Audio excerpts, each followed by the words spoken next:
قرآن کریم کے 14ویں پارے میں اللہ تعالیٰ نے فرمایا وَاللَّهُ جَعَلَ لَكُم مِّن بُيُوتِكُمْ سَكَنًا، اللہ تبارک و تعالیٰ نے تمہارے گھروں کو سکون کا ذریعہ بنایا ہے۔ تمہیں دنیا میں کہیں سکون ملے نہ ملے، تمہارے گھروں کے اندر سکون ملتا ہے۔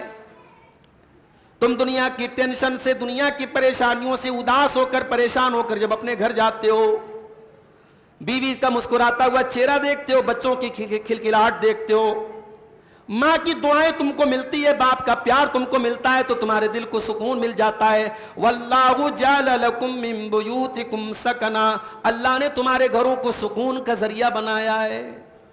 اور گھر میں سکون لانا ہے تو گھر والی کا نیک ہونا بہت ضروری ہے۔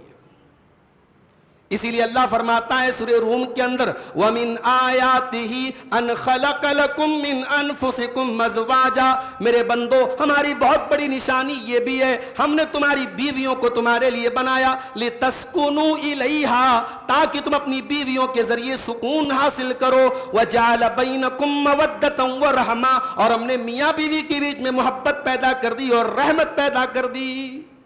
کتنے گھر ہیں مسلمانوں کے جہاں چند بوڑھوں کے علاوہ کوئی اللہ کا نام لینے والا نہیں، کوئی اللہ کا ذکر کرنے والا نہیں۔ ہمارے گھر میرے بھائیوں معاف کیجئے گا، دنیا کے اعتبار سے شاندار بن گئے، شریعت کے اعتبار سے ہمارے گھر مردہ ہو چکے ہیں، کیونکہ ہمارے گھروں میں اللہ کا ذکر کرنے والا کوئی نہیں، نماز پڑھنے والا کوئی نہیں۔ گھر کا سکون چاہیے تو نماز کا ماحول اپنے گھر میں پیدا کرو۔ الحمدللہ نحمده ونستعینه ونستغفره ونعوذ باللہ من شرور انفسنا ومن سیئات اعمالنا،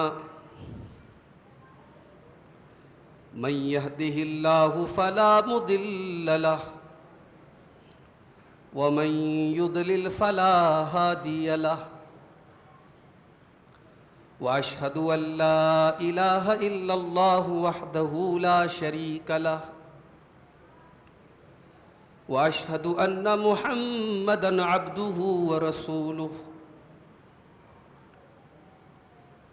یا ایھا الذین آمنوا اتقوا اللہ حق تقاته ولا تموتن الا وانتم مسلمون۔ یا ایھا الناس اتقوا ربکم الذی خلقکم من نفس واحدہ وخلق منها زوجها وبث منهما رجالا كثيرا ونساء، واتقوا الله الذي تساءلون به والأرحام إن الله كان عليكم رقيبا۔ يا أيها الذين آمنوا اتقوا الله وقولوا قولا سديدا يصلح لكم أعمالكم ويغفر لكم ذنوبكم ومن يطع الله ورسوله فقد فاز فوزا عظيما۔ أما بعد فإن خير الحديث كتاب الله، وخير الهدي هدي محمد صلى الله عليه وسلم، وشر الأمور محدثاتها وكل محدثة بدعة وكل بدعة ضلالة وكل ضلالة في النار۔ أعوذ بالله من الشيطان الرجيم، بسم الله الرحمن الرحيم۔ واللہ جعل لکم من بیوتکم سکنا، وقال تعالی فی مقام آخر ومن آیاتہ ان خلق لکم من انفسکم ازواجا لتسکنوا الیہا وجعل بینکم مودۃ ورحمہ۔ محترم بزرگوں، نوجوان ساتھیوں، پردہ نشین ماؤں اور بہنوں، پیارے بچوں، رمضان کے آخری عشرے کی 5 طاق راتوں میں آج ہم تیسری طاق رات 25ویں رات میں ہم اور آپ کرنول کی اس بڑی قدیم تاریخی مسجد گونڈا میں بیٹھے ہوئے ہیں، اور مقصد یہ ہے کہ برکت والی اس رات میں کچھ اپنی اصلاح کے اوپر غور کریں، کچھ کتاب و سنت کی باتوں کو سنیں، اور پھر سن کر کے ان باتوں پر عمل کرنے کی ہم سب کوشش کریں۔ دعا کیجیے اللہ تعالی ہم سب کو کہنے سننے سے زیادہ عمل کرنے کی توفیق عطا فرمائے، آمین۔ میرے بھائیوں،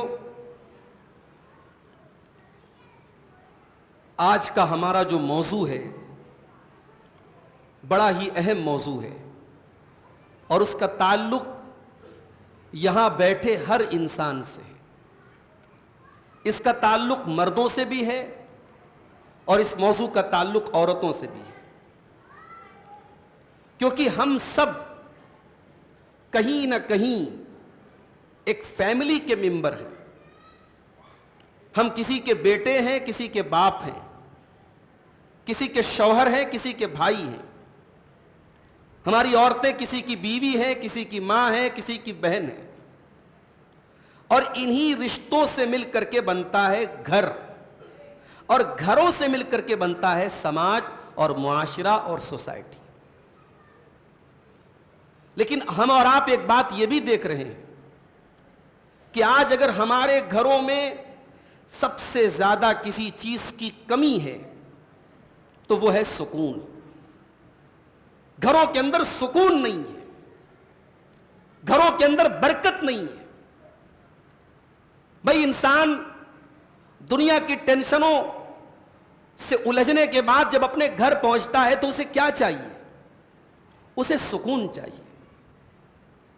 انسان کا گھر اس کے دل کے سکون کا گہوارہ ہوتا ہے، لیکن انسان کو اگر گھر میں بھی سکون نہ ملے، بزنس کی ٹینشن، کاروبار کی ٹینشن، پالیٹکس کی ٹینشن، سماج اور معاشرے میں ہونے والے تمام پریشانیوں کی ٹینشن لے کر کے جب ایک انسان گھر جائے اور گھر جانے کے بعد دیکھے کہ اولاد نافرمان ہے، گھر جا کر کے دیکھے کہ بیوی بات نہیں مان رہی ہے، گھر جا کے دیکھے کہ بھائی کا بھائی سے کلیش ہو رہا ہے، ٹکراؤ ہو رہا ہے، گھر جا کے دیکھے کہ ساس اور بہو میں تو میں ہو رہی ہے، تو ظاہر ہے کہ انسان کو سکون تو نہیں مل سکتا میرے بھائی۔ اللہ تبارک و تعالیٰ نے ہمارے گھروں کو سکون کا ذریعہ بنایا ہے۔ انسان کو سکون اس کے گھر سے ملتا ہے۔ قرآن کریم کے 14ویں پارے میں اللہ تعالیٰ نے فرمایا وَاللَّهُ جَعَلَ لَكُم مِّن بُيُوتِكُمْ سَكَنًا، اللہ تبارک و تعالیٰ نے تمہارے گھروں کو سکون کا ذریعہ بنایا ہے۔ تمہیں دنیا میں کہیں سکون ملے نہ ملے، تمہارے گھروں کے اندر سکون ملتا ہے۔ تم دنیا کی ٹینشن سے، دنیا کی پریشانیوں سے اداس ہو کر، پریشان ہو کر جب اپنے گھر جاتے ہو، بیوی کا مسکراتا ہوا چہرہ دیکھتے ہو، بچوں کی کھلکھلاہٹ دیکھتے ہو، ماں کی دعائیں تم کو ملتی ہے، باپ کا پیار تم کو ملتا ہے، تو تمہارے دل کو سکون مل جاتا ہے۔ وَاللَّهُ جَعَلَ لَكُم مِّن بُيُوتِكُمْ سَكَنًا، اللہ نے تمہارے گھروں کو سکون کا ذریعہ بنایا ہے۔ اللہ نے تو سکون کا ذریعہ بنایا ہے، مگر فیکٹ یہ ہے، ریئلٹی یہ ہے، سچائی یہ ہے کہ آج ہمارے گھروں میں سب ہے، سکون نہیں ہے۔ ایک زمانہ تھا ہمارے گھر کچے ہوا کرتے تھے، ہمارے گھروں پہ چھپر ہوتے تھے، ٹائلز نہیں تھے، ماربل نہیں تھے، یہ خوبصورت پینٹ نہیں تھے، اے سی نہیں لگے تھے گھروں میں، زمانے کی سہولتیں نہیں تھیں، مگر کیا مجال تھی کہ باپ بیٹے کو ڈانٹ دے تو بیٹا پلٹ کے جواب دیتے، کیا مجال تھی کہ ساس اور بہو کے درمیان کبھی یہ نوبت آ جائے کہ بہو کہے کہ میں نہیں رہوں گی ان کے ساتھ۔ اس زمانے میں پیسے کم تھے، کاروبار کے ذرائع کم تھے، مگر گھروں کے اندر میرے بھائیوں سکون تھا، بڑے کا احترام تھا، چھوٹے سے پیار تھا، ماں کی دعائیں تھیں، بزرگوں کی شفقت تھی۔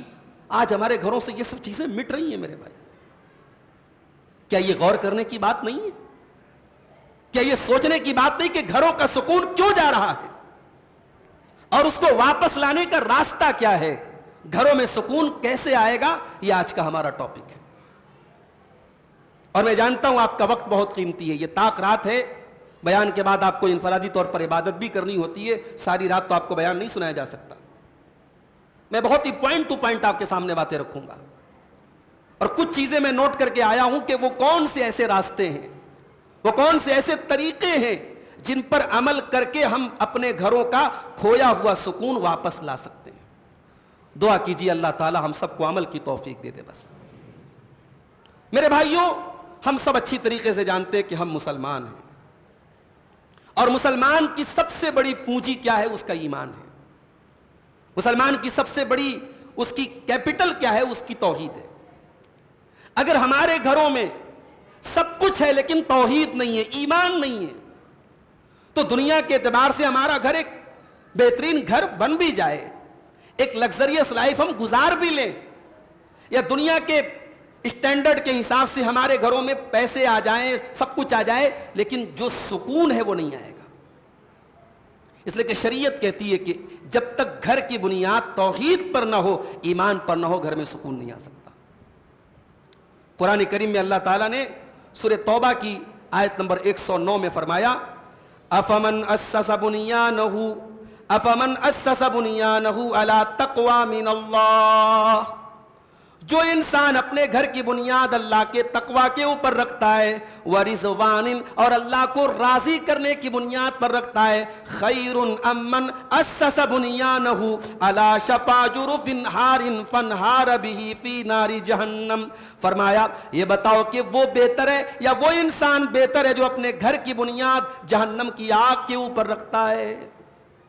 جس گھر کی بنیاد بے ایمانی پر ہو، جس گھر کی بنیاد کفر کے اوپر ہو، جس گھر کی بنیاد شرک کے اوپر ہو، جس گھروں میں جس گھر میں غیر اللہ کی عظمت کے ترانے گائے جاتے ہوں، اس گھر میں میرے بھائیوں سکون نہیں آ سکتا۔ یہ پہلا پوائنٹ ہے، نوٹ کر لو۔ گھر میں سکون چاہیے تو گھر میں توحید ہونا، گھر میں ایمان ہونا، گھر کے سارے لوگوں کا عقیدہ صحیح ہونا۔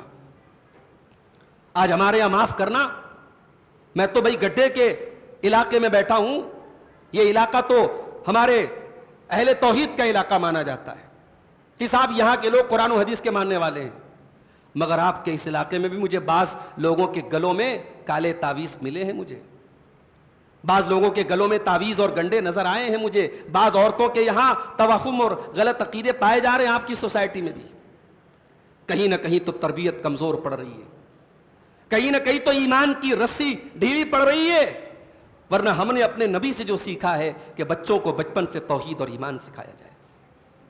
حضرت یعقوب علیہ السلام کا آخری ٹائم ہے، 12 بیٹے ہیں ان کے، 12 بیٹے اپنے باپ کی چارپائی کو گھیر کے کھڑے ہوئے ہیں۔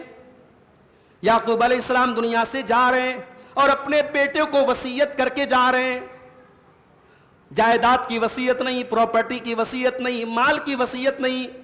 ام کنتم شہداء اذ حضر یعقوب الموت اذ قال لبنیہ ما تعبدون من بعدی۔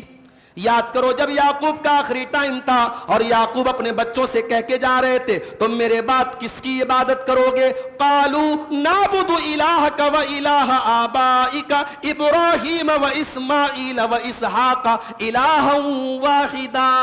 12 بیٹوں نے بیک زبان کا ابا جان ہم اسی ایک اللہ کی عبادت کریں گے جس کی عبادت آپ کرتے تھے، جس کی عبادت ہمارے باپ دادا ابراہیم کرتے تھے، اسماعیل کرتے تھے، اسحاق کرتے تھے۔ اے ابا جان ہم اسی ایک اللہ کی عبادت کریں گے، مرتے دم تک اسی کی عبادت کریں گے۔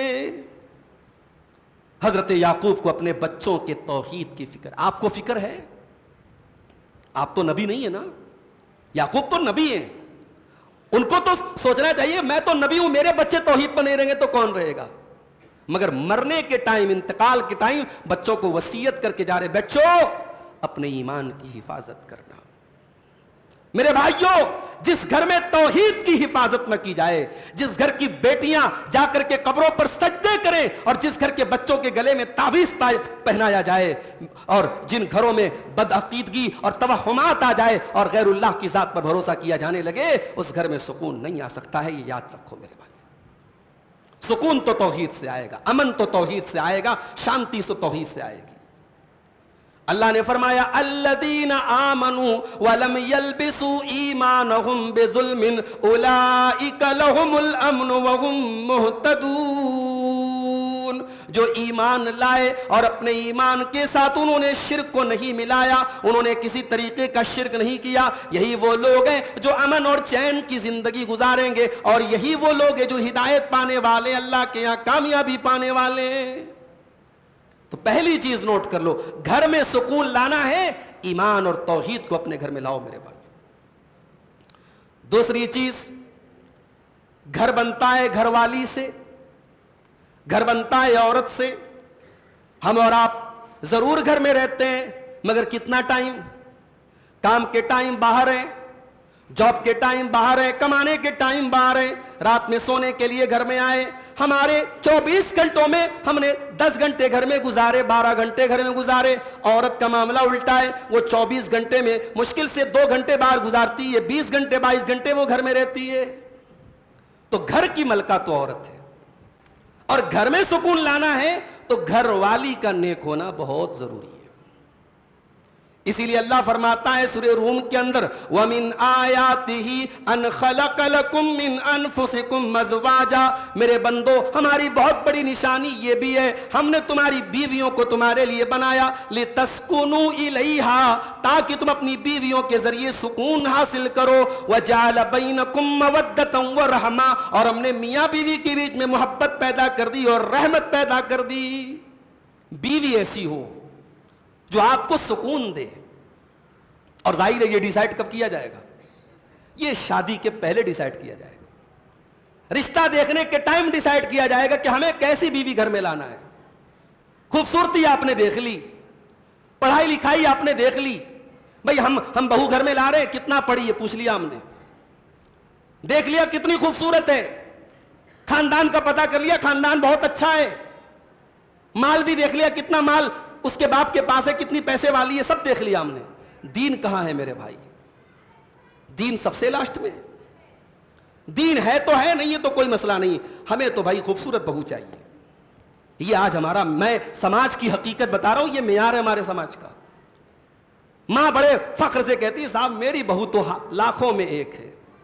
میں کہتا ہوں تیری بہو لاکھوں میں ایک نہ رہے، کروڑوں میں ایک نہ رہے، ہزاروں میں ایک رہے، مگر دیندار رہے، وہ زیادہ بہتر ہے۔ اے میری ماں، تیرے گھر کے سکون کے لیے دیندار بہو کا ہونا ضروری ہے۔ اسی لیے اللہ کے نبی فرماتے ہیں تنکح المرأۃ لأربع لمالها ولجمالها ولحسبها ولدینها، جب کسی لڑکی کی شادی ہوتی ہے، عورت کی شادی ہوتی ہے، 4 چیزیں عورت کے اندر دیکھی جاتی ہیں، مال دیکھا جاتا ہے، خوبصورتی دیکھی جاتی ہے، خاندان دیکھا جاتا ہے، اور دینداری دیکھی جاتی ہے۔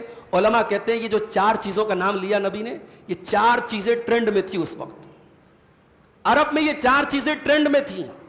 یہودی مال دیکھتے تھے، عیسائی خوبصورتی دیکھتے تھے، اور عرب کے لوگ خاندان دیکھتے تھے۔ اسلام نے آ کر کے کہا کہ یہ تینوں چیزیں سائیڈ میں رکھو، پہلے دین دیکھو۔ اللہ کے نبی نے کہا یہ 4 چیزیں ٹرینڈ میں ہیں، لیکن مسلمان کس کو اپنائے گا؟ فرمایا فظفر بذات الدین، دینداری کو ترجیح دو، دیندار عورت کو گھر میں لے کے آ جاؤ، کامیاب ہو جاؤ۔ جب دیندار بہو آپ گھر میں لائیں گے، دیندار بیوی گھر میں لائیں گے، گھر میں سکون آئے گا میرے بھائی۔ اسی لیے جب اللہ کے نبی سے پوچھا گیا اے اللہ کے نبی ای النساء خیر، کون سی عورت سب سے بہترین عورت ہے؟ آپ نے فرمایا التی تسرہ اذا نظر وتطیعہ اذا امر ولا تخالفہ فی نفسها ومالہ بما یکرہ۔ آپ نے فرمایا کہ بہترین عورت کی 3 نشانی ہیں۔ پہلی نشانی یہ ہے التی تسرہ اذا نظر، جب شوہر دیکھے تو خوش ہو جائے۔ شوہر جب گھر میں آئے، بیوی اپنے آپ کو اتنا مینٹین کر کے رکھے کہ شوہر اپنی بیوی کو مسکراتا ہوا دیکھ کر کے اپنے سارے غم بھول جائے۔ ہماری مائیں بہنیں، ہماری خواتین معاف کریں مجھے، آج اس بات کی تو شکایت ہے کہ ہمارے شوہروں کا جو ہے باہر ٹائم زیادہ گزرتا ہے، گھر میں وہ نہیں آنا چاہتے، گھر میں ٹائم کم دیتے ہیں۔ کبھی آپ نے اس پر بھی غور کیا کہ وہ ٹائم کم کیوں دیتے ہیں؟ آپ ایسا اسیر بنا لو اپنا، ایسا اپنا محبوب بنا لو اپنے شوہروں کو، تمہیں چھوڑ کے جانا نہ چاہیں۔ میں کہتا ہوں کہ ہماری عورتیں کہیں فنکشن میں جانا ہو, کہیں شادی میں جانا ہو, کہیں کسی پروگرام میں جانا ہو, کیا سجتی ہیں, کیا سنورتی ہیں, کیا میک اپ ہے. مجھے تو میک اپ آئٹمس کے نام نہیں معلوم ہے, کتنی طریقے کی کریم آتی ہے, کتنے طریقے کا پلاسٹر ہوتا ہے وہ, لیکن وہ سارا میک اپ دوسروں کے لیے. شوہر کے لیے کبھی سجنا, شوہر کے لیے بال میں کنگھی کرنا, خوشبو لگانا بھی نہیں چاہتی ہیں. التی تسرہ اذا نظر, اللہ کے نبی فرما رہے شوہر دیکھے تو خوش ہو جائے, بیوی بہترین بیوی وہ ہے. دوسری پہچان وَتُطِيعُهُ اِذَا امر, اور جب شوہر کوئی حکم دے تو اس کی بات مانے, شوہر کی فرما بردار ہو, اس کے اندر شوہر کی بات ماننے کا جذبہ ہو, منوانے کا جذبہ, اور اپنی انگلی پہ نچانے کا جذبہ نہ ہو, شوہر کی بات ماننے کا جذبہ ہو. اور تیسری چیز وَلَا تُخَالِفُهُ فِي نَفْسِهَا, اور اپنی ذات کے بارے میں کوئی ایسا کام نہ کرے جو شوہر کو ناپسند ہو. شوہر نے بول دیا وہاں نہیں جانا, نہیں جانا. شوہر نے بول دیا کہ یہ کام نہیں کرنا تو نہیں کرنا, اپنی ذات کے بارے میں کوئی ایسا کام نہ کرے جو شوہر کو ناپسند ہو. اور اپنے شوہر کے مال کے, کبھی شوہر کا اے ٹی ایم کارڈ ہاتھ لگ گیا تو اب خوب شاپنگ ہو رہی ہے, آج تو چانس ملا ہے. شوہر کا فون پے کا پن معلوم ہو گیا تو خوب پیسے دھڑلے سے جو شاپنگ ہو رہی ہے. یہ نہیں ہونا چاہیے. شوہر کما کے لاتا ہے تو اس کی محنت کی قدر ہونی چاہیے, اس کے محنت کی قدر ہونی چاہیے, اس کے پیسے کو گلچھرے کی طرح اڑانا نہیں چاہیے, اس کے مال کی حفاظت کرنا چاہیے. یہ بہترین عورت کی نشانی ہے میرے پیارے بھائیوں. اور آگے بڑھیے, گھر میں سکون لانا ہے تو تیسری چیز کیا ہے میرے بھائیوں, ایک دوسرے کی مدد کا, ایک دوسرے کے تعاون کا جذبہ ہونا چاہیے. زندگی کوئی نوکری نہیں ہے کہ جہاں شوہر باس و بیوی ملازمہ ہے, نہیں. زندگی کی گاڑی میں شوہر بیوی ایک دوسرے کے مددگار ہونے چاہیے, سپورٹر ہونے چاہیے. جہاں بیوی کو کسی کام میں سپورٹ کی ضرورت ہو شوہر سپورٹ کر دے, جہاں شوہر کو کسی سپورٹ کی ضرورت ہو بیوی سپورٹ کر دے, حد میں رہ کے, جائز حد میں رہ کے, سپورٹ کا جذبہ ہو. اللہ کے نبی گھر میں رہتے تھے. حضرت عائشہ سے پوچھا گیا جب اللہ کے نبی صلی اللہ علیہ وسلم گھر میں رہتے تو کیا کرتے تھے؟ بھئی اللہ کے نبی کون ہیں؟ وی آئی پی ہیں, very very very very very important person ہے نا. آپ سے امپورٹنٹ تو کوئی نہیں ہو سکتا سوسائٹی میں. ہمارے یہاں شوہر ذرا سا سماج میں کچھ رسوخ مل جائے تو گھر میں ایسا مونچھوں پہ تاؤ دے کے آتا ہے جیسے وہ گھر, بھائی گھر میں آپ وی آئی پی نہیں ہو. باہر ہوں گے ایم ایل اے, باہر ہوں گے ایم پی, باہر ہوں گے آفیسر, گھر میں آپ ہسبینڈ ہیں, شوہر ہیں, بس اس سے زیادہ نہیں ہے. اماں عائشہ سے پوچھا گیا کہ اللہ کے نبی گھر میں کیا کرتے تھے؟ کیا جواب دیا؟ فرمایا یکون فی محنت اہلہ, اللہ کے نبی جب گھر میں ہوتے تھے اپنے گھر والوں کے کاموں میں ہاتھ بٹا دیا کرتے تھے. فاذا حضرت الصلاۃ, اور جب نماز کا ٹائم ہوتا تھا نماز کے لیے چلے جاتے تھے. سپورٹنگ نیچر تھا اللہ کے نبی کا. کبھی آپ کو اگر مشورے کی ضرورت پڑی, آپ کی بیویوں نے مشورہ دیا.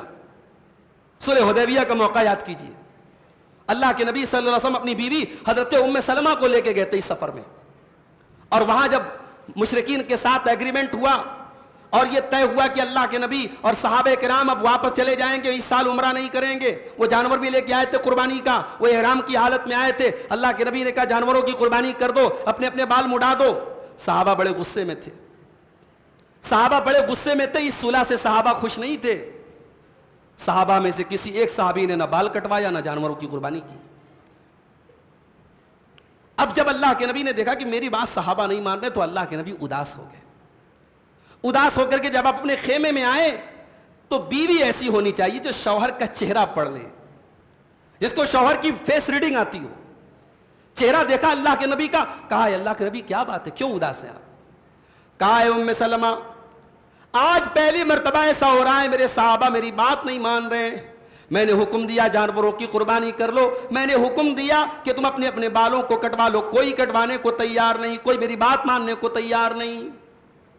ام سلمہ رضی اللہ تعالیٰ عنہ فرماتی ہیں اللہ کے نبی بہت آسان طریقہ ہے, آپ کچھ نہ کیجئے, آپ نائی کو بلائیے اور آپ اپنے بالوں کو مڈا لیجئے اور آپ اپنے جانور کی قربانی کر لیجئے, اس کے بعد سارے صحابہ اس پر عمل کر لیں گے, آپ کو کہنے کی ضرورت نہیں پڑے گی. اور ویسا ہی ہوا. اللہ کے نبی نے اپنے بالوں کو مڈایا, اپنے جانور کی قربانی کی, سارے صحابہ نے فوراً اس پر عمل کیا. لیکن غصہ اتنا تھا, صحابہ ایک دوسرے کا بال موڑ رہے تھے تو حضرت ام سلمہ کہتی کہ اتنے غصے میں صحابہ تھے ایسا لگ رہا تھا ایک دوسرے کی گردن کاٹ دیں گے. تو یہ گھر میں یہ ہیلپنگ نیچر ہونا چاہیے, ڈکٹیٹرشپ نہیں ہونی چاہیے. شوہر اگر یہ مزاج بنا کے رکھے کہ صاحب میں ترم کھاؤں, میں 30 مار کھاؤں, میں گھر میں آؤں تو بالکل مجھے ایک باس کی اور ایک مالک کی حیثیت دی جائے, معاف کرنا, یہ نبی کی سنت نہیں ہے. نبی کی سنت کیا ہے؟ سپورٹنگ نیچر ہو. اور یہ سپورٹنگ نیچر صرف دنیا کے معاملے میں نہ ہو, دین کے معاملے میں بھی ہو. نماز کا ٹائم ہو جائے, بیوی شوہر سے کہے جائیے دیکھیے جماعت کا ٹائم ہو رہا ہے. رات میں تہجد کی نماز کے لیے بیوی اٹھے تو شوہر کو بھی اٹھائے. اور جب ایسا جوڑا اور ایسے کپل ہو جو دین کے لیے ایک دوسرے کا سپورٹ کرتے ہوں, تو نبی نے ایسے کپل کے لیے رحمت کی دعا کی ہے. اللہ کے نبی فرماتے ہیں رحم اللہ رجلا, اللہ کی رحمت نازل اس مرد کے اوپر, قام من اللیل, جو رات کو اٹھ کر کے تہجد پڑھتا ہے, وایقظ امرأتہ, اور اپنی بیوی کو بھی اٹھاتا ہے. اگر بیوی اٹھنے سے انکار کر دیتی ہے, رش فی وجہی الماء, تو اپنی بیوی کے چہرے پر پانی ڈال کر کے اٹھاتا ہے. اور اللہ کی رحمت نازل ہو اس عورت کے اوپر جو رات میں اٹھ کر کے تہجد کی نماز پڑھتی ہے اور اپنے شوہر کو بھی اٹھاتی ہے, اور شوہر اگر اٹھنے سے انکار کر دیتا ہے تو شوہر کے چہرے پر پانی چھڑک کر کے اٹھاتی ہے. اور ایک کام کی بات بتاؤں آپ کو, تہجد کتنی رکعت ہے؟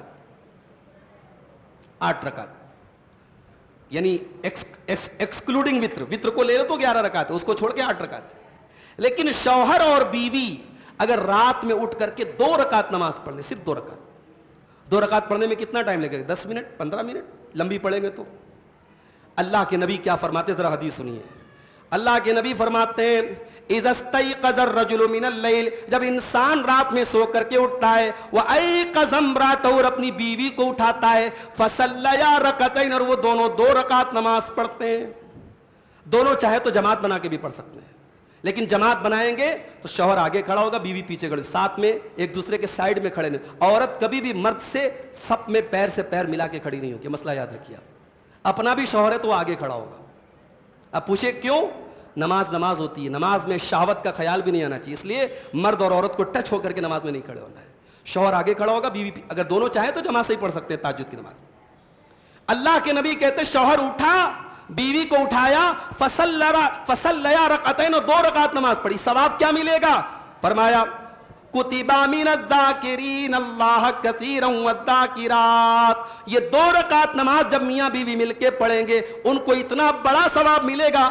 آپ نے فرمایا اللہ تعالیٰ ان کو ان لوگوں میں شامل کر دے گا جو بہت زیادہ اللہ کا ذکر کرنے والے, بہت زیادہ اللہ کو یاد کرنے والے ہیں, جن کا تذکرہ اللہ نے قرآن کے 22ویں پارے میں کیا ہے, والذاکرین اللہ کثیرا والذاکرات. اللہ تعالیٰ کے جنتی بندے تو وہ ہوتے ہیں جو بہت زیادہ اللہ کو یاد کرتے ہیں. یہ 2 رکعت نماز جب میاں بیوی مل کے پڑھتے ہیں تو ان کو بہت زیادہ اللہ کا ذکر کرنے والوں کی کیٹیگری میں شامل کر دیا جاتا ہے. یہ ہے عبادت کے کام میں ایک دوسرے کے سپورٹ کا نتیجہ. رمضان کا مہینہ آیا, آپ کی بیوی تراویح پڑھنے آتی ہے, وہاں کچھ فقراء ہوتے ہیں, کچھ مدرسے والے چندے کے لیے آتے ہیں, آپ بیوی کو بھی کچھ پیسے تھما دیجیے. زکات نکالتے ہیں آپ, کچھ پیسے بیوی کو بھی دے دیجئے. کوئی سائلہ آئے, کوئی مانگنے والی آئے, کوئی ضرورت مند آئے, دے دیں. یہ ہے ایک دوسرے کا تعاون, ایک دوسرے کا سپورٹ. یہ سپورٹنگ نیچر مسلمان کے گھر میں ہونا چاہیے, دین کے لیے بھی اور دنیا کے لیے بھی. اس سے میرے بھائیوں گھر میں سکون پیدا ہوگا. اور آگے بڑھیے. چوتھی چیز, گھر کے اندر اگر سکون پیدا کرنا ہے تو میاں بیوی کو ایک دوسرے کی پرائیویسی کا بھی خیال رکھنا ہوگا. شوہر کی کوئی عیب کی بات, کوئی اندرونی بات بیوی خبردار دوسروں کو نہ بتائے, اور بیوی کے کوئی عیب کی بات شوہر کسی کو نہ بتائے. یہ دنیا کا سب سے قریبی رشتہ ہے میاں بیوی کا. اس سے زیادہ کلوز کوئی رشتہ نہیں ہے, اس سے زیادہ کوئی پرائیویسی والا رشتہ نہیں ہے. اور اسی لیے اللہ تعالیٰ نے جب میاں بیوی کا تذکرہ کیا تو کیا فرمایا؟ ہن لباس لکم وانتم لباس لہن, تم اپنی بیویوں کے لیے لباس ہو اور تمہاری بیوی تمہارے لیے لباس ہے. لباس کیا کرتا ہے؟ لباس ڈھانکتا ہے, کور کرتا ہے, ہمارے عیب پر پردہ ڈالتا ہے, ہماری عزت کو چھپاتا ہے. مرد عورت کی عزت پر پردہ ڈالتا ہے, عورت مرد کی عزت پر پردہ ڈالتی ہے. اسی لیے اللہ کے نبی نے سختی سے منع کیا ہے کہ میاں بیوی اپنے پرائیویٹ مومنٹس کو کہیں شیئر نہ کریں, اپنے آپس کے تعلق کے بارے میں کسی کو نہ بتائیں. میاں بیوی اپنے ریلیشن شپ کے بارے میں کسی کو نہ بتائیں، یہ بہت بڑی خیانت ہے۔ اللہ کے نبی فرماتے ہیں قیامت کے دن سب سے بڑا امانت میں خیانت کرنے والا انسان وہی ہوگا جو اپنی بیوی کے ساتھ ملتا ہے، اپنی بیوی سے ملاقات کرتا ہے اور پھر دونوں ایک دوسرے کے راز کو شیئر کرتے ہیں، ایک دوسرے کے راز کو دوسروں کو بتاتے ہیں۔ میاں بیوی اپنی اس پرائیویٹ لائف کو پرائیویٹ رکھے۔ اور آگے بڑھیے، 5ویں چیز، گھر کے اندر سکون پیدا کرنا ہے، گھر کے اندر سکون لانا ہے تو ماں باپ کو اپنے بچوں کی تربیت پر بھی توجہ دینا پڑے گا۔ ماں باپ کو اپنے بچوں کا خیال کرنا پڑے گا، بچہ کہاں جا رہا ہے، کیا کر رہا ہے۔ حضرت مریم، ان کو ان کے خالو حضرت زکریا علیہ السلام پرورش کر رہے ہیں، اور کہاں پرورش کرتے ہیں؟ مسجد کے اندر کرتے ہیں، اور مسجد کے اندر بھی جو محراب ہوتی ہے، محراب کے پاس حضرت زکریا رہتے ہیں اور وہیں پر ان کی بھانجی مریم رہتی ہیں۔ مریم کے پاس بغیر موسم کا پھل آ جاتا ہے، حضرت زکریا سوال کرتے ہیں قال یا مریم انا لکی ھذا، اے مریم یہ پھل تیرے پاس کہاں سے آیا؟ اس کا مطلب کہ ایک گارجین کی ذمہ داری ہے، ایک باپ کی ذمہ داری ہے، ایک ماں کی ذمہ داری ہے اپنے بچوں پر نظر رکھے۔ تو کہاں گئی تھی، تو کہاں گیا تھا، یہ کہاں سے تیرے پاس آیا، یہ سوال کرنا ایک گارجین کا حق ہے۔ اولاد اگر بگڑ رہی ہے تو کہیں نہ کہیں ماں باپ جو اس کے ذمہ دار ہے۔ میرے بھائی، بچوں کا ذہن بنانے میں ماں باپ کا بہت بڑا رول ہوتا ہے۔ کبھی آپ غور کیجئے گا، اگر ماں باپ کی عادت ہے دعاؤں کے پڑھنے کی، بچے کو نہ سکھائے تبھی بچوں کو دعا یاد ہو جاتی ہے۔ میں نے ایک 4-5 سال کے بچے کو، آپ کے مہاراشٹرا میں ایک جگہ پڑتی ہے شولاپور، زیادہ دور نہیں ہے، آپ جا سکتے ہیں، حیدرآباد سے قریب ہے شولاپور۔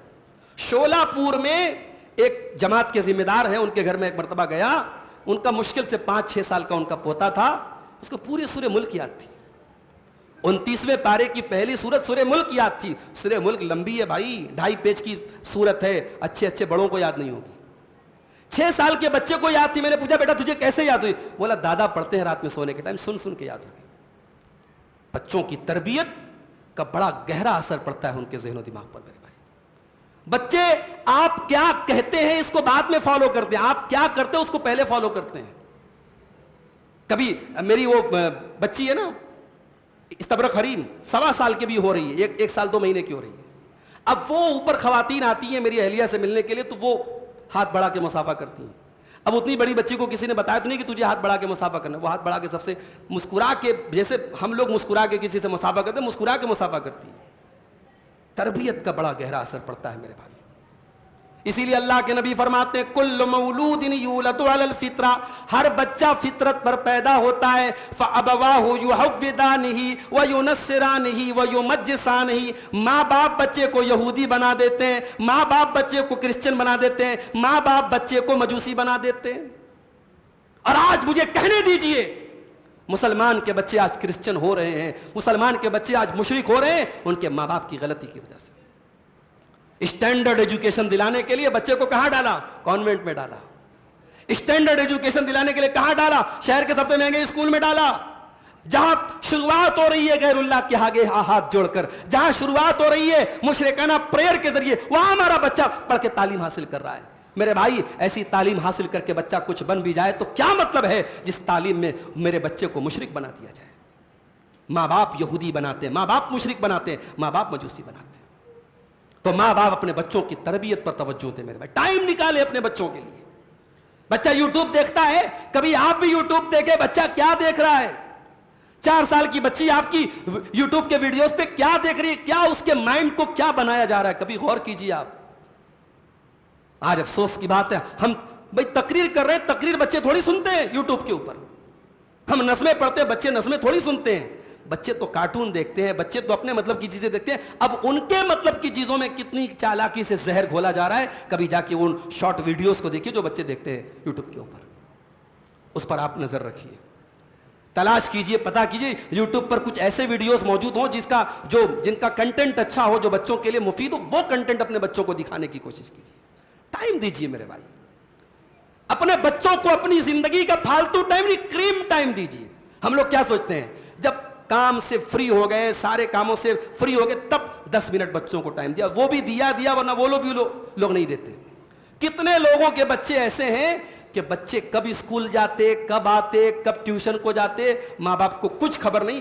باپ رات میں آیا بستر پہ سو گیا، بچے باپ سویا پڑا ہے تو بچے صبح اسکول چلے گئے، باپ رات میں سونے آیا تو بچے سو چکے ہیں. یعنی ماں باپ اور بچوں کے بیچ میں گیپنگ پیدا ہو رہی ہے میرے بھائی. عربی کا شاعر کہتا ہے لیس الیتیم من انتہا ابواہ من ہم الحیات وخلفاہ ذلیلا. ارے یتیم وہ نہیں ہے جس کے ماں باپ اسے دنیا میں چھوڑ کے چلے گئے ہوں، ذلیل کر کے چلے گئے ہوں. جس کے ماں باپ نہ ہو اور وہ ذلیل ہو رہا ہو وہ بچہ یتیم نہیں ہے. یتیم کون ہے؟ ان الیتیم هو الذی تلقى له اما تخلت وابا مشغولا. ارے یتیم تو وہ بچہ ہے جس کی ماں کے پاس اپنے بچے کے لیے ٹائم نہیں ہے، جس کے باپ کے پاس اپنے بچے کے لیے ٹائم نہیں ہے. اولاد کی تربیت پر آپ توجہ دیں میرے بھائیوں، تب آپ کے گھر میں سکون پیدا ہوگا. اسی لیے اللہ قرآن میں جب جہنم کی آگ سے ہمیں بچنے کا حکم دیتا ہے تو کیا فرماتا ہے؟ یا ایھا الذین آمنوا قوا انفسکم واہلیکم نارا. اے ایمان والو اپنے آپ کو بھی جہنم کی آگ سے بچاؤ اور اپنی فیملی کو بھی جہنم کی آگ سے بچاؤ، اپنے بچوں کو بھی جہنم کی آگ سے بچاؤ. جس طریقے سے ہمیں اپنی فکر ہونی چاہیے کہ ہم بچ جائیں جہنم سے، ہمیں اپنے بچوں کی بھی فکر ہونی چاہیے میرے بھائیوں. کیوں؟ کیونکہ ہم پیار کرتے ہیں اپنے بچوں سے، ہم پیار کرتے ہیں اپنی فیملی سے.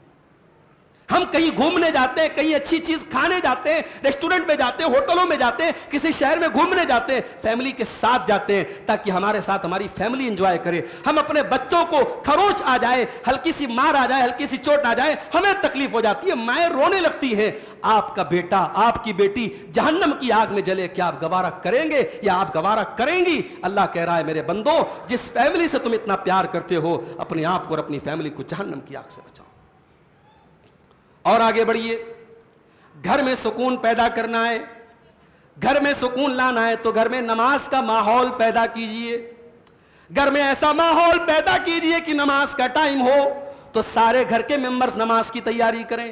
ہمارے یہاں کیا ہوتا ہے؟ گھر میں ابا نمازی ہیں، اماں نمازی ہیں، باقی لوگ غائب ہیں. بالکل فیکٹ بتا رہا ہوں، رمضان کے بہت سارے ہمارے نمازی رمضان کے بعد ڈھونڈنے سے نظر نہیں آئیں گے. نیٹ ورک نہیں پکڑے گا ان کا، کوریج سے باہر ہو جائیں گے، ملیں گے نہیں آپ کو. کیوں میرے بھائی؟ آپ نماز کا ماحول بنائیے گھر میں. آپ نماز کا ٹائم ہو ایسا ماحول بنائیے کہ آٹومیٹک سب لوگ تیاری کرنے لیں، نہیں نماز کا ٹائم ہو گیا. ہمارے یہاں کیا ہوتا ہے؟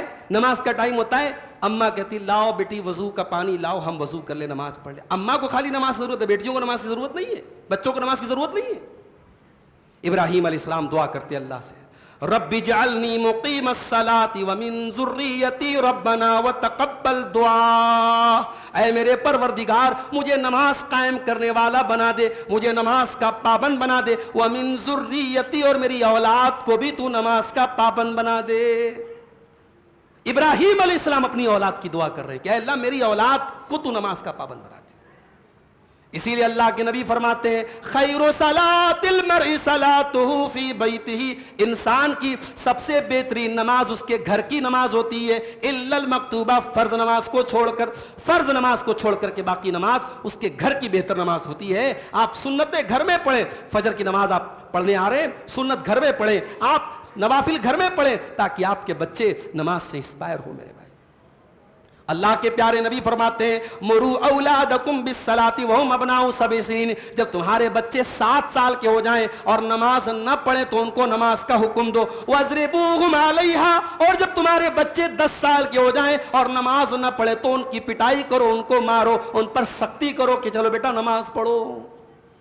10 سال کا نابالغ بچہ، 10 سال کا بچہ ابھی نابالغ ہے، ابھی بالغ نہیں ہے، اس کو اللہ کے نبی مارنے کا حکم دے رہے ہیں. یہ حالت نماز کو لے کر کے آپ کے گھر کی ہونی چاہیے. اسی لیے اللہ کے نبی فرماتے ہیں جس گھر میں اللہ کا نام لیا جائے، جس گھر میں اللہ کا ذکر کیا جائے وہ گھر زندہ ہے، اور جس گھر میں اللہ کا نام نہ لیا جائے وہ گھر مردہ ہے.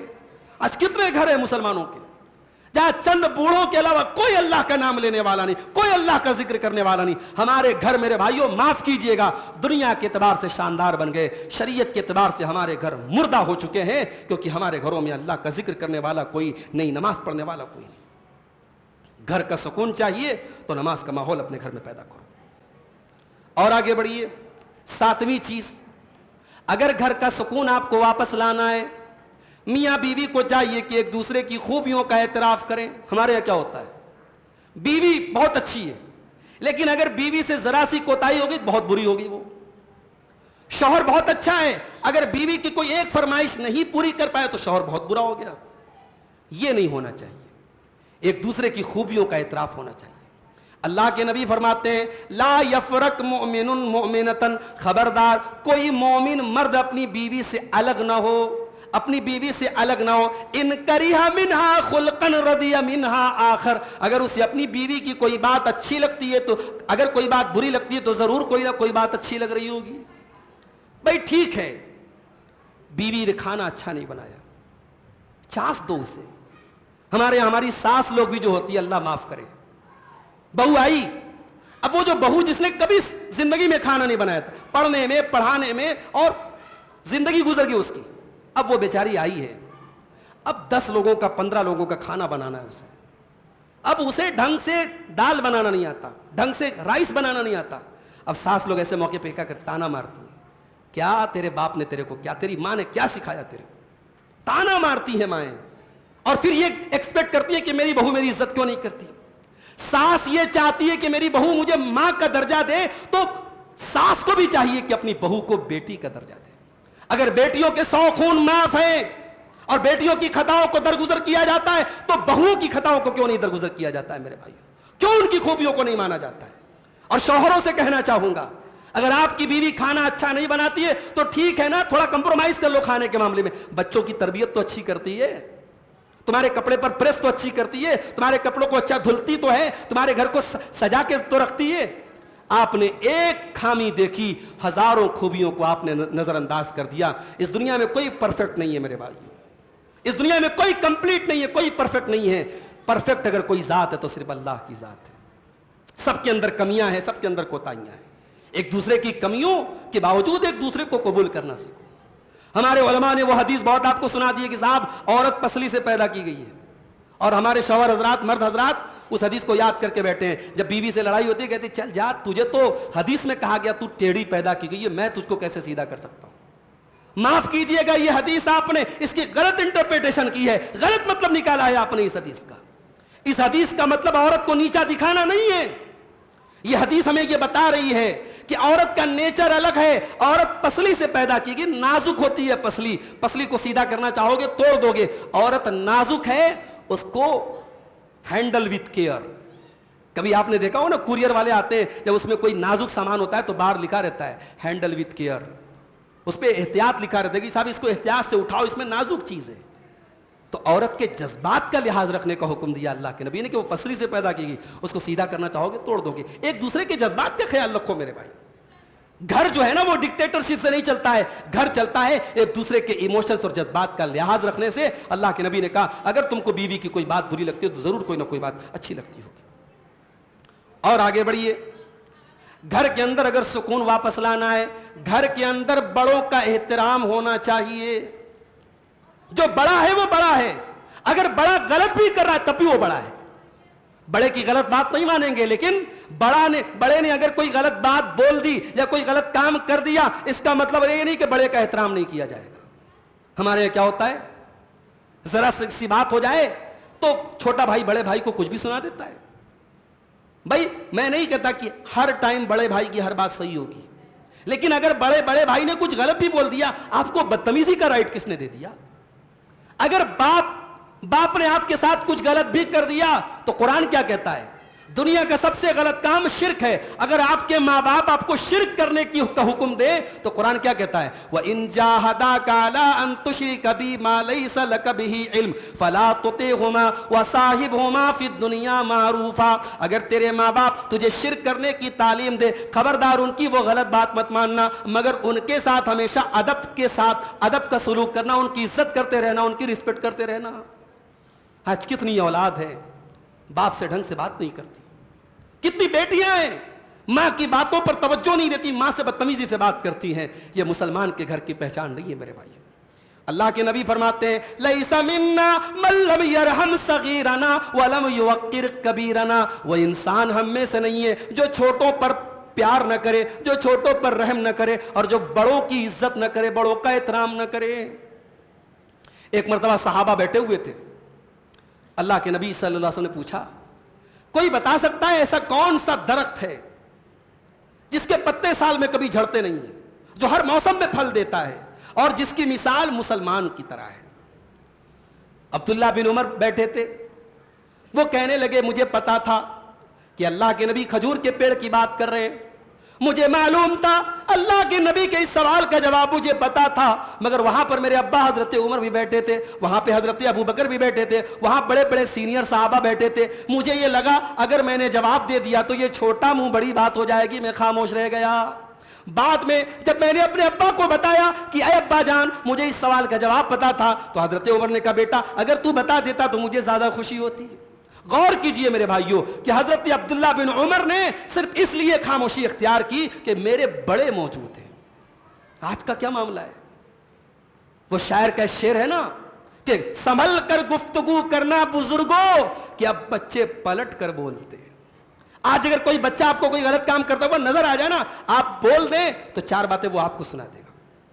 ابھی ایک صاحب بتانے لگے کہ اسی رمضان میں افطار کر کے وہ مسجد میں داخل ہو رہے تھے, دیکھا ایک لڑکا اچھے خاندان کا اچھے گھر کا لڑکا کنارے لے جا کے سگریٹ کا کش لے رہا ہے. ایسا لگ رہا تھا دن بھر وہ بیچارہ بے چین بنا تھا کہ جلدی سے افطار کا ٹائم تو میں سگریٹ کے کش لوں. آج یہ سگریٹ کے کش لینے والے بچوں سے اور نوجوانوں سے کوئی بوڑھا کہہ دے بیٹا سگریٹ مت پی, تو اس بوڑھے میاں کو 4 باتیں سنا دے گا.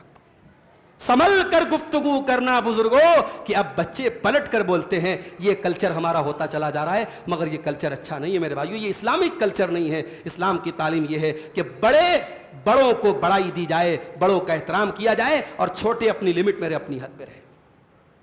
میں کہتا ہوں ٹھیک ہے اگر ساس نے کچھ غلط بول بھی دیا اور بہو کو لگا اس کو تکلیف ہوئی, بہو کو میں ایک فارمولا دے رہا ہوں, اگر آپ کی ساس نے آپ کو کچھ غلط بول دیا, آپ کو تکلیف ہو گئی, آپ کچھ مت کرو, بس آپ خاموش ہو جاؤ, ری ایکشن مت دو, پلٹ کے جواب مت دو. 5 بار آپ کی ساس بولے گی, 6ٹھی بار وہ چپ ہو جائے گی. سارے مسئلے کہاں سے پیدا ہوتے ہیں؟ جب چھوٹے جواب دے دیتے ہیں. میرے بھائیوں بڑوں کا جواب نہ دیا کرو. چھوٹے اگر بڑوں کا احترام کرنا سیکھ لیں تو گھر کے سماج کے آدھے مسائل حل ہو جائیں گے. تو بڑوں کا احترام بہت ضروری ہے میرے بھائیوں, اگر ہم گھر کا سکون حاصل کرنا چاہتے ہیں. اب اس کا اپوزٹ ایک اور چیز ہے, بڑوں کا احترام تو کرنا ہے, بڑوں کی بھی تو کچھ ذمہ داری ہے. بڑے چھوٹوں کے ساتھ کیسا سلوک کریں, بڑوں کو بھی اپنے بڑپن کا لحاظ رکھنا چاہیے. اگر بڑے چھوٹوں کی طرح اپنے ذہن کو چھوٹا بنا لیں اور چھوٹوں کی طرح سطحیت پر اتر جائیں اور ہر بات پہ تو میں کرنے لگے, بڑے اپنے وقار کو کھونے لگے, تو یہاں سے بھی مسئلہ گڑبڑ ہو جاتا ہے. چھوٹوں سے پیار کرو میرے بھائی. اگر بڑا بھائی ہے, چھوٹے بھائی نے کچھ غلط کر دیا, اس نے دیکھ لیا, تو بڑے بھائی کی ذمہ داری یہ ہے کہ وہ اپنے چھوٹے بھائی کی ایپ پر پردہ ڈالے تاکہ چھوٹے بھائی کے دل میں بڑے بھائی کے خلاف نفرت نہ پیدا ہو. گھر میں دیورانی جیٹھانی ہے, جیٹھانی سینئر ہوتی ہے, دیورانی اس کے بعد آتی ہے. اگر جیٹھانی نے دیورانی کو کچھ غلط کرتے ہوئے دیکھ لیا, اکیلے میں اصلاح کی کوشش کرے, اس کو ذلیل نہ کرے, ساس کے سامنے نندوں کے سامنے ذلیل نہ کرے. بڑے بھی چھوٹوں پر پیار کریں, یہ بھی اسلام کا کلچر ہے اور گھر کے سکون کے لیے یہ بھی ضروری ہے. اللہ کے نبی کی تعلیم یہی کہ چھوٹوں سے پیار کیا جائے. اللہ کے نبی بچوں سے کتنا پیار کرتے تھے. آپ نماز پڑھ رہے ہیں, آپ کے نواسے حسن و حسین آپ کی پیٹھ کے اوپر سوار ہو کر کے, آپ نماز کی حالت میں, اور آپ کے بچے آپ کی پیٹھ پہ سوار ہو جاتے ہیں, نواسے سوار ہو جاتے ہیں آپ کی پیٹھ کے اوپر. ایک دن آپ نے نماز پڑھائی اور بہت لمبا سجدہ کیا. جب آپ نے سلام پھیرا, صحابہ نے کہا اے اللہ کے نبی آج آپ نے بڑا لمبا سجدہ کیا, ہمیں ایسا لگا کہ شاید کوئی معاملہ آ گیا ہے یا اللہ کی طرف سے کوئی وحی آ گئی ہے. آپ نے فرمایا کچھ ایسا نہیں ہوا تھا, ولکن ابنی ارتحلنی, میرا بیٹا میرے کندھے پر سوار ہو گیا تھا. فکریت ان اعجلہ حتی یقضی حاجتہ, میں نے سوچا کہ میں جلدی نہ کروں, جب میرا نواسا خود سے میری پیٹھ سے اتر جائے تب میں سجدے سے سر اٹھاؤں. اللہ اکبر. اس اپنے چھوٹے نواسے کے ایموشنز کا خیال اللہ کے نبی نماز کی حالت میں کرتے ہیں. اللہ کے نبی نماز پڑھا رہے ہیں, عورتیں بھی نماز پڑھنے آتی تھی اس زمانے میں, اور وہ تو جیسے ہمارے یہاں سیپریٹ پورا حصہ بنایا عورتوں کا, اس زمانے میں سیپریٹ حصہ بھی نہیں بنا, پیچھے عورتوں کی صف لگتی تھی. اب پیچھے عورتوں کی صف لگی ہے, بچے بھی عورتوں کے ساتھ میں آئے ہیں, بچے کو رونے کی آواز آ گئی.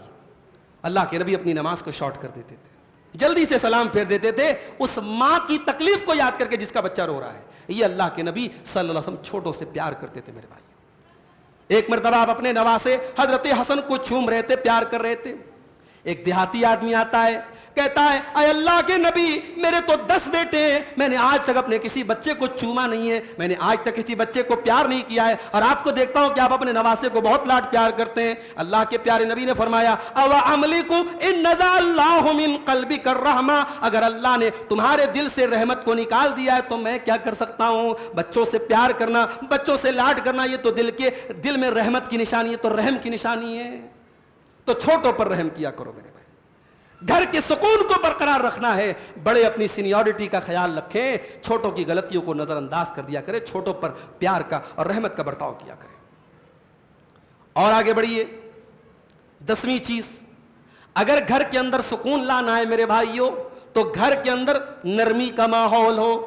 حضرت عائشہ سے اللہ کے نبی فرماتے ہیں یا عائشہ ارفقی، اے عائشہ تو نرمی سے کام لیا کر، جذبات میں نہ آیا کر، طیش میں نہ آیا کر۔ اے عائشہ ان اللہ اذا اراد باہل بیت خیرا، جب اللہ تعالیٰ کسی فیملی کے ساتھ، کسی پریوار کے ساتھ، کسی گھر والوں کے ساتھ جب اللہ بھلائی کا ارادہ کرتا ہے ادخل علیہم الرفقہ، تو اس فیملی کے اندر اللہ تعالیٰ نرمی کو ڈال دیتا ہے۔ اپنے پریوار کا ماحول ایسا بناؤ کہ لوگ جذباتی نہ ہو جائیں، لوگ طیش میں نہ آ جائیں، اپنے بچوں کی تربیت ایسی کرو کہ نرمی کا ماحول ہو، سنجیدگی کا ماحول ہو، آپ کے بچے بچیاں بہت جلدی طیش میں نہ آ جائیں، ان کو نرم مزاج بناؤ میرے بھائی۔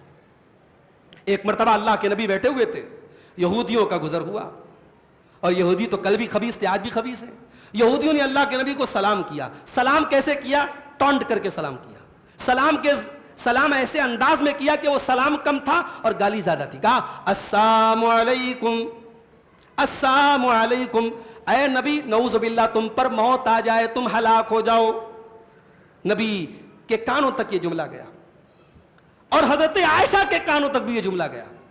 حضرت عائشہ فوراً جذبات میں آ گئی، کہا وعلیکم السلام واللعنت، اے یہودیو تم نے میرے سرتاج کو گالی دی ہے، میں تم کو کیسے بخش سکتی ہوں، کیسے چھوڑ سکتی ہوں؟ تم پر اللہ کی لعنت ہو، تم مر جاؤ، تم ہلاک ہو جاؤ۔ بیوی ہو تو ایسی ہو، شوہر کو کوئی ایک بات بول کے تو دیکھے، شوہر کے ڈیفنس کے لیے ہمیشہ کھڑی رہنے والی بیوی وہ ہوتی ہے میرے بھائی۔ حضرت عائشہ کتنی محبت کرتی تھی اللہ کے نبی سے۔ اچھا ایک بات بتاؤں، محبت کا مطلب یہ نہیں ہوتا کہ کبھی جھگڑا نہ ہو۔ شوہر اور بیوی میں اگر محبت ہے اس کا یہ مطلب نہیں کبھی جھگڑا نہ ہو، جھگڑا بھی ہو تو 24 گھنٹے کے اندر سالو ہو جائے، کبھی یہ منا لے کبھی وہ منا لے، جھگڑا ہو تو ایسا ہو۔ ایک مرتبہ حضرت عائشہ سے اللہ کے نبی نے کہا کہ اے عائشہ مجھے پتا چل جاتا ہے جب تم مجھ سے ناراض ہوتی ہو، اور مجھے پتا چل جاتا ہے جب تم مجھ سے خوش ہوتی ہو۔ کہا اللہ کے نبی کیسے پتا چل جاتا ہے؟ کہا کہ اے عائشہ جب تم مجھ سے خوش ہوتی ہو تو کیا کہتی ہو؟ وَرَبِّ مُحَمَّدٍ، جب تم قسم کھاتی ہو تو کہتی ہو محمد کے رب کی قسم صلی اللہ علیہ وسلم، اور جب تم مجھ سے ناراض ہوتی ہو تو کہتی ہو وَرَبِّ ابراہیم، ابراہیم کے رب کی قسم، تم میرا نام نہیں لیتی ہو، ابراہیم علیہ السلام کا نام لے کے قسم کھاتی ہو۔ حضرت عائشہ نے کتنا پیارا جواب دیا، کہا اے اللہ کے نبی میں غصے میں، واقعی آپ صحیح فرما رہے ہیں، میں نام نہیں لیتی ہوں آپ کا، لیکن غصے میں صرف آپ کا نام نہیں لیتی ہوں، آپ کو نہیں چھوڑتی ہوں، آپ کا نام چھوڑتی ہوں، آپ کو نہیں چھوڑتی ہوں، آپ کی محبت تب بھی سینے میں باقی رہتی ہے۔ اللہ اکبر، یہ محبت تھی حضرت عائشہ کو۔ یہودیوں نے گالی دی، حضرت عائشہ سے برداشت نہیں ہوا، فوراً جواب دیا، اور کیسا جواب دیا؟ شیر کو سوا شیر دیا، کہ وعلیکم السلام وعلیکم السلام واللعنت، اے یہودیوں تم پر موت آئے، تم ہلاک ہو جاؤ۔ نبی نے سن لیا، نبی نے فرمایا محلن یا عائشہ، اے عائشہ کول ڈاؤن، کول ڈاؤن، اے عائشہ آرام سے ٹھہر جاؤ، ٹھہر جاؤ، رک جاؤ، کیا کر رہی ہو؟ ان اللہ یحب الرفق فی الامر کلہ، اے عائشہ اللہ تعالیٰ ہر چیز میں نرمی کو پسند کرتا ہے۔ اے عائشہ اتنے طیش میں آنے کی ضرورت نہیں ہے، اتنے جذبات میں آنے کی ضرورت نہیں ہے۔ اما عائشہ نے فرمایا اے اللہ کے نبی شاید آپ کو پتہ نہیں انہوں نے کیا کہا ہے، انہوں نے السلام علیکم نہیں کہا ہے، انہوں نے السلام علیکم کہا ہے، میں یہ سن کر کے کیسے برداشت کر سکتی ہوں؟ آپ نے فرمایا اے عائشہ تم کیا سمجھتی ہو مجھے نہیں سنائی دیا؟ اے عائشہ جب انہوں نے السلام علیکم کہا میں نے جواب بھی دے دیا، میں نے کہہ دیا وعلیکم تم پر بھی ہو۔ جب انہوں نے کہا السلام علیکم میں نے بھی کہہ دیا وعلیکم تم پر بھی ہو۔ یعنی میرے نبی نے ان کی گالی کے جواب میں بھی ایسا کوئی لفظ استعمال نہیں کیا جس سے منہ گندا ہوتا ہو، گالی کا جواب بھی میرے نبی نے اتنے شائستہ انداز میں، اتنے مہذب انداز میں، اتنے سافٹ الفاظ میں دیا کہ اس میں کوئی غلط لفظ نہیں آیا. آپ نے کہا وعلیکم، تم پر بھی ہو. تو میرے بھائیوں، گھر میں سکون لانا ہے تو گھر میں نرمی کا ماحول پیدا کرو. آج کیا ہوتا ہے بھئی، سب انسان ہیں. بیٹے نے کچھ غلط کر دیا، اب باپ کیا ہے، اس کا ریاکشن کیا ہوتا ہے؟ بعض لوگ تو اپنے بچوں کو ایسا مارتے جیسے جانوروں کو مارتے ہیں. بعض لوگ بیوی کی کسی غلطی پر ایسا ہاتھ اٹھا دیتے، بیوی کو اتنا برا مارتے جیسے جانوروں کو کوئی مارتا ہے. یہ نہیں ہونا چاہیے میرے بھائی، یہ نہیں ہونا چاہیے. ایک بات بولوں آپ کو، اللہ کے نبی نے اپنے آخری خطبے میں کیا فرمایا؟ آپ نے فرمایا عورتوں کے بارے میں اللہ سے ڈرو. فَإِنَّهُنَّ عَوَانِي عِندَكُمْ، یہ عورتیں قیدی بن کے تمہارے پاس ہیں. کبھی غور کیا آپ نے نبی نے عورتوں کو قیدی کیوں کہا؟ وہ عورت جو شادی کے پہلے ہر قسم کی پابندیوں سے آزاد تھی. جب جی چاہتا تھا سہیلیوں کے ساتھ کہیں گھومنے چلی گئی، کچھ کھانے پینے چلی گئی. کچن میں کوئی کام نہیں کرنا ہے، سارا کام ماں سنبھال رہی ہے، گھر کی کوئی صفائی نہیں کرنا. جب جی چاہتا ہے سو کے اٹھتی ہے، جب جی چاہتا ہے سوتی ہے. آج سسرال میں آئی ہے، کتنی پابندیاں اس کے ساتھ لگ گئی میرے بھائی. صبح آپ فجر کر کے سحری کھا کر کے آرام سے سوئے رہتے ہیں، آپ کی یہ بیویاں صبح 9 بجے 8 بجے اٹھتی ہیں، گھر کی صفائی کے کام کرتی ہیں، شام کے افطار کی تیاری کرنا ہے، کھانے کی تیاری کرنا ہے. کتنی شیڈیولڈ ہو جاتی ہے ان کی زندگی. کبھی آپ نے غور کیا ہے؟ نبی نے کہا کہ یہ عورتیں قیدی بن کے تمہارے پاس آتی ہیں، یہ قیدی بن جاتی ہیں، ان کی زندگی بڑی شیڈیولڈ ہو جاتی ہے، بڑی پابندیوں والی ہو جاتی ہے. ارے تم تو آفس میں کام کرتے ہو، سنڈے کو تمہاری چھٹی ہے، جمعہ کو تمہاری چھٹی ہے. یہ عورت تو وہ ورکر ہے جس کی ہفتے میں کوئی چھٹی نہیں ہے، جس کو 24/7 سال کے 365 دن کام کرنا ہے. تمہارا تو تہوار آیا، تمہارے تو مزے ہیں، تم دوستوں کے ساتھ گھوم رہے ہو، تم یہاں جا رہے ہو وہاں جا رہے ہو. عورت کا تہوار آیا تو اس کے تو کام اور بڑھ گئے، اسے زیادہ برتن دھونے ہیں، زیادہ ڈشز بنانی ہے، زیادہ کھانے بنانے. کبھی غور کرنا میرے بھائیوں، نبی نے کتنا پیارا لفظ استعمال کیا. کہا کہ عورتوں کے بارے میں اللہ سے ڈرو، یہ عورتیں قیدی بن کے تمہارے پاس آتی ہیں. ان کی آزاد زندگی، ان کی فری لائف، ان کی آزادی میں بریک لگ جاتا ہے، ان کی فری لائف جو ہے وہ قید ہو جاتی ہے. اس لیے ان عورتوں کے بارے میں اللہ سے ڈرا کرو میرے بھائیوں. تو گھر میں آپ بیوی پر ہاتھ اٹھا رہے ہیں، وہ غلام نہیں ہے آپ کی، وہ نوکر نہیں ہے آپ کی. عزت کرو، اس کی محنتوں کی، اس کی قربانیوں کی قدر کرو. اور ماں سے کہنا چاہوں گا جو ساس بنتی ہے اور بہو پر دن رات روب جھاڑتی ہے، کبھی غور کرنا، وہ ایک الگ گھر سے آئی ہے، وہ ایک الگ پریوار سے آئی ہے. اس نے اپنی ماں کو چھوڑا، اپنے باپ کو چھوڑا، اپنے بھائی کو چھوڑا، اور آج اپنی ساس کو ماں کا درجہ دے رہی ہے، اپنے سسر کو باپ کا درجہ دے رہی ہے، اپنے دیوروں اور جیٹھوں کو بھائی کا درجہ دے رہی ہے، اپنی بھابھیوں کو بہنوں کا درجہ دے رہی ہے، اپنی نندوں کو بہنوں کا درجہ دے رہی ہے. اپنے سارے رشتوں کو تیاگ کر کے آپ کی 24 گھنٹے خدمت کرتی ہے. اس بہو کی قربانیوں کا یہ صلہ نہیں ہونا چاہیے. اسے رات دن تانے دیے جائیں، اسے کھٹایا جائے.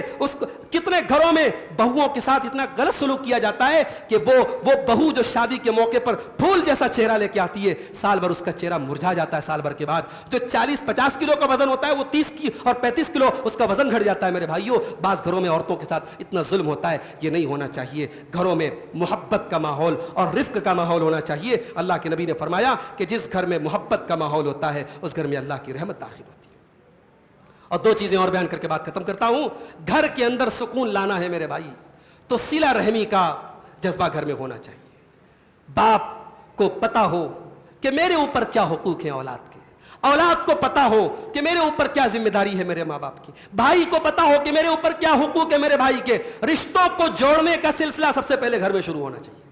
ہمارے یہاں کیا ہوتا ہے، بعض لوگ سماج کے لیے بہت اچھے ہیں، سوشل ایکٹیوسٹ ہیں، سوشلی بڑے ایکٹیو ہیں، بڑی خدمت کر رہے ہیں سماج کی، بڑی سروس دے رہے ہیں سماج کو، لیکن باپ کے لیے ایک نالائق بیٹے ہیں، ماں کے لیے ایک نالائق بیٹے ہیں، بیوی کے لیے ایک نالائق شوہر ہے. میں کہتا ہوں سماج کے لیے آپ جیسے بھی ہو، پہلے گھر کے لیے اچھے بنو. اللہ کے نبی نے فرمایا کہ سب سے بہترین مومن وہ ہے، اکمل المومنین ایمانا، سب سے کامل ایمان والا وہ ہے، احسنہم خلقا، جس کا اخلاق سب سے اچھا ہو، وہ الطفہم بآلہ، اور جس کا بیہیویئر اپنے گھر والوں کے ساتھ سب سے اچھا ہو.